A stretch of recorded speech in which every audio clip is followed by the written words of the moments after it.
Bienvenue dans cette nouvelle édition du QG News. Au sommaire de l'actualité en Tunisie, la vie reprend progressivement son cours après l'attentat du 24 novembre. Les citoyens s'interrogent toutefois sur la capacité du gouvernement à enrayer le terrorisme. J-2 avant les élections générales au Burkina Faso, près de 5000 observateurs des organisations de la société civile seront déployés à travers le pays pour superviser le vote. Et puis, la 44e assise de l'Union internationale de la presse francophone s'est ouverte ce jeudi à Lomé, au Togo. Plus de 300 professionnels de médias y participent. En Tunisie, au lendemain de l'attaque d'un bus de la garde présidentielle, l'onde de choc se déploie progressivement. Les arrestations se multiplient. L'avenue Habib Bourguiba, artère centrale de Tunis, est totalement fermée à la circulation. Pour la population, le coup est rude. Deo Gracias Podo. Au lendemain de l'attaque du 24 novembre, la vie reprend progressivement son cours dans la capitale tunisienne. Malgré le climat de peur qui s'est installé depuis quelques jours, certains habitants trouvent tout de même le courage de s'exprimer sur cet attentat qui a fait 13 morts et une vingtaine de blessés. J'ai 3 enfants, comment pourrais-je les élever dans cette violence et tout ce sang que nous voyons chaque fois à la télévision? Le gouvernement tunisien avait appelé à l'application effective de la loi contre le terrorisme, le blanchiment d'argent et l'incrimination de toute personne faisant l'éloge du terrorisme dans le pays. L'attaque du mardi 24 novembre coïncidait avec le démarrage des activités des journées cinématographiques de Carthage, l'un des plus grands événements culturels du pays. Si au départ, les organisateurs doutaient de la mobilisation des passionnés du 7e art, la réalité fut tout autre. Les Tunisiens sont plutôt sortis en masse pour soutenir les responsables et acteurs de l'événement. Nous n'avons pas peur, encore moins des attaques. Ce qui s'est passé est vraiment déplorable et nous sommes contre une telle violence. Nous allons davantage nous battre pour la Tunisie et cette fois-ci grâce à la culture, notamment le cinéma. Parmi les décisions prises par la cellule de crise mise en place par les autorités tunisiennes figure l'application de l'état d'urgence sur l'ensemble du territoire et l'instauration d'un couvre-feu dans le Grand Tunis. Il est également prévu le renforcement de la présence des unités militaires près des lieux estimés sensibles ou encore l'intensification des contrôles au niveau des entrées et sorties des villes. Et le Burkina Faso est également en état d'alerte face à la menace terroriste. 13 personnes ont été arrêtées ce vendredi et du matériel de guerre pouvant servir à la fabrication d'explosifs a été retrouvé dans le cadre de l'enquête sur l'attaque meurtrière contre la gendarmerie à Samorogon début octobre 2015. Une attaque qui, nous vous le rappelons, avait été lancée par une 50aine d'hommes venus des frontières ouest du Burkina Faso et qui avait été attribuée à des groupes djihadistes. Et parallèlement, l'effervescence électorale se propage à 2 jours du scrutin présidentiel de ce 29 novembre. La CODEL, Convention des organisations de la société civile pour l'observation domestique des élections, a d'ores et déjà pris ses quartiers à travers le Burkina Faso. Reportage d'Ela Djindjaï, un de nos envoyés spéciaux au Burkina Faso. La Convention des organisations de la société civile pour l'observation domestique des élections, CODEL, va déployer quelques 5000 observateurs électoraux sur le territoire électoral.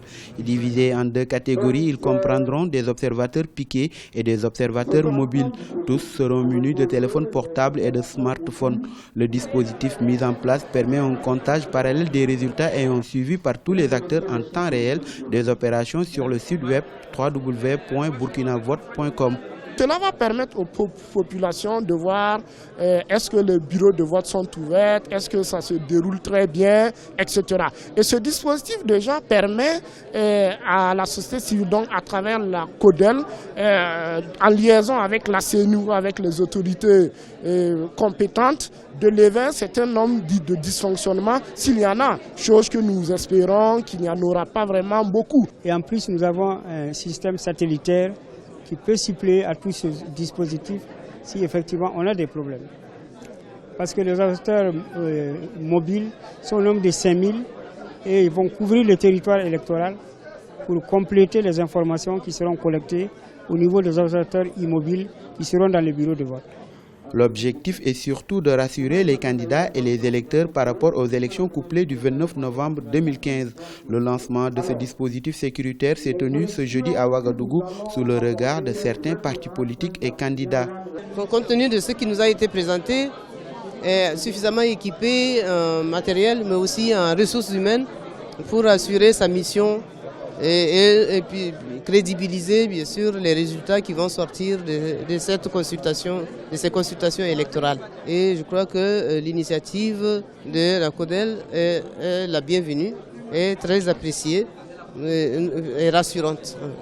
Des surveillances domestiques d'élections sont déjà intervenues au Ghana, au Sénégal, au Nigeria, entre autres, avec des résultats jugés positifs. La CODEL, s'inspirant de ces expériences, s'est structurée en conséquence dans le cadre d'une plateforme électorale dénommée Situation Room pour offrir au peuple burkinabé une observation électorale dont les résultats devraient être acceptés par tous à l'issue du scrutin. Et sachez que vous pouvez suivre ce soir sur notre antenne et en direct de Ouagadougou le dernier volet de nos émissions spéciales quotidiennes consacrées à la présidentielle burkinabé, un journal de campagne à 18h45 GMT, le débat des présidentielles à partir de 19h30 GMT, suivi d'un débriefing des experts à 21h30 GMT. Rebondissement dans l'affaire Robert Gueye. Le procès des assassins présumés de l'ancien chef de la junte en Côte d'Ivoire s'ouvrira le 17 décembre 2015 à Abidjan. 24 militaires sont sur le banc des accusés. Le point tout de suite avec Zahra Mohamed Moutiou. Ouverture le 17 décembre 2015 du procès des assassins présumés du général Robert Gueye. L'ancien chef de la junte en Côte d'Ivoire a perdu la vie, ainsi que son épouse, des membres de sa famille et de sa garde rapprochée le 19 septembre 2002 à Abidjan. Plusieurs militaires sont poursuivis selon la cour d'appel d'Abidjan. Dans cette affaire, les noms des principaux suspects commencent à être évoqués, notamment celui de l'ancien commandant de la garde républicaine. Le procureur militaire a plusieurs suspects et il paraîtrait que certains auraient avoué avoir participé à l'assassinat du général et c'est eux qui auraient cité le général de Boblé comme commanditaire, celui qui a donné l'ordre. Tant que le procès ne s'est pas tenu, effectivement, on ne peut pas vérifier si c'est vrai ou si c'est faux. Dans ce procès dans lequel 24 militaires sont poursuivis, on retrouve également le nom d'Anselm Sekayopo, ex-commandant de gendarmerie. Des instances de défense des droits de l'homme se félicitent de l'ouverture de ce procès. Nous, en tant que militants des droits de l'homme, et surtout nous qui avons demandé qu'il n'y ait plus d'impunité dans ce pays, nous pensons que le procès arrive à point nommé. Parce qu'il n'y a pas que ce procès d'ailleurs, il y en a d'autres. Mais c'est bien déjà de commencer avec ce procès que tout le monde attend. Nous devons croire que le droit à la défense va être respecté et peut-être qu'on puisse avoir un procès équitable. Nous sommes d'accord et nous sommes dans l'attente. D'ailleurs, nous allons observer cela pour voir si effectivement tous les droits ont été respectés pendant le déroulement du procès. À l'époque des faits, le général Gueye était soupçonné de collusion avec les opposants au régime qui avaient tenté le même jour de renverser l'ancien président ivoirien Laurent Gbagbo. Dans l'actualité également, clôture ce vendredi du 65e comité régional de l'Organisation mondiale de la santé pour l'Afrique. Le forum qui s'est déroulé à N'Djamena, la capitale tchadienne, a réuni 47 États membres de l'organisation. L'occasion, entre autres, de faire le point sur l'épidémie d'Ebola et de réfléchir sur les voies et moyens d'améliorer la prévention. Lomé, capitale de la presse, près de 300 journalistes venus de 39 pays de l'espace francophone y sont réunis dans le cadre des 44e assises de la presse francophone. Immersion dans ce reportage d'Emefa Kofi, notre correspondante au Togo. L'édition 2015 des Assises de la presse francophone sous haute surveillance en raison des multiples attaques terroristes. Plus de 300 professionnels de médias ayant en partage le français se sont donné rendez-vous à Lomé. Objectif, réfléchir sur la place de la femme dans les médias. Et puisque cet événement se tient au Togo, une question s'est invitée à l'ouverture de ces assises. C'est le vote du nouveau code pénal le 2 novembre 2015 et qui fait toujours tache d'huile dans la presse togolaise, désormais inquiète, mais le gouvernement tient à rassurer. Je voudrais, en saisissant la balle au bond, en ma qualité de chef de gouvernement, et qui plus est, ancien député, rassurer nos compatriotes journalistes qu'il n'y a et il n'y aura guère d'épée de Damoclès qui va peser sur leur tête. La volonté des plus hautes autorités togolaises de créer des conditions idoines d'exercice de la presse s'est manifestée depuis 2004 par l'adoption du Code de la presse qui a dépénalisé les délits de presse. L'article 497 du nouveau Code pénal se situe dans un cadre général. Le nouveau code pénal n'est pas encore promulgué par le président de la République togolaise et c'est son article 497 qui pose problème.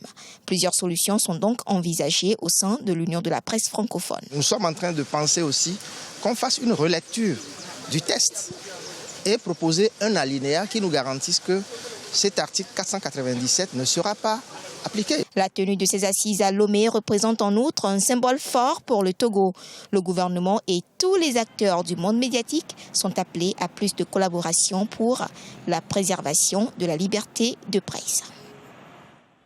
C'était le journal de la rédaction. Nous vous remercions pour votre fidélité. Retrouvez dans un instant une nouvelle édition de l'information sur Africa 24.